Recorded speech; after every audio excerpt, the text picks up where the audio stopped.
The oldest excuse in the book. A man doesn't have to do work at home because he has a man's job. And what is a man's job, you might ask? Well, according to David, it's welding pipes, it's being out in the cold, it's working on an oil rig, whatever you want to call it, that's a quote-unquote man's job. And they are male-dominated fields. But for the majority of us who are in heteronormative relationships, we are not married to people working these man's jobs. We are working people who are working desk jobs, right? And so if they're working desk jobs, are they still unable to do the work at home?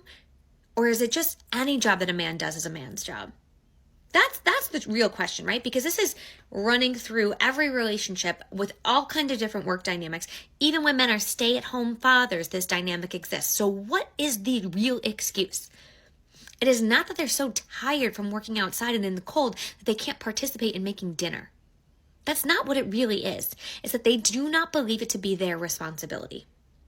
Their responsibility is their job and a paycheck. The woman's responsibility is everything else.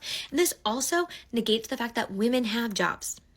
Women sometimes have labor-intensive jobs like nursing, right? And also women can work these man's jobs. They might choose not to because they're dangerous for women, not because of the job itself, but because of the men who work in that job. Women can do these jobs. Most women who are of like marriage age, childbearing age, they have full-time jobs. So they are working the same kinds of jobs as these men. It's not because they have jobs that they can't participate at home. It's because they do not think it is their responsibility. They do not feel ownership over it, and they do not care to participate. Because if they did, they would.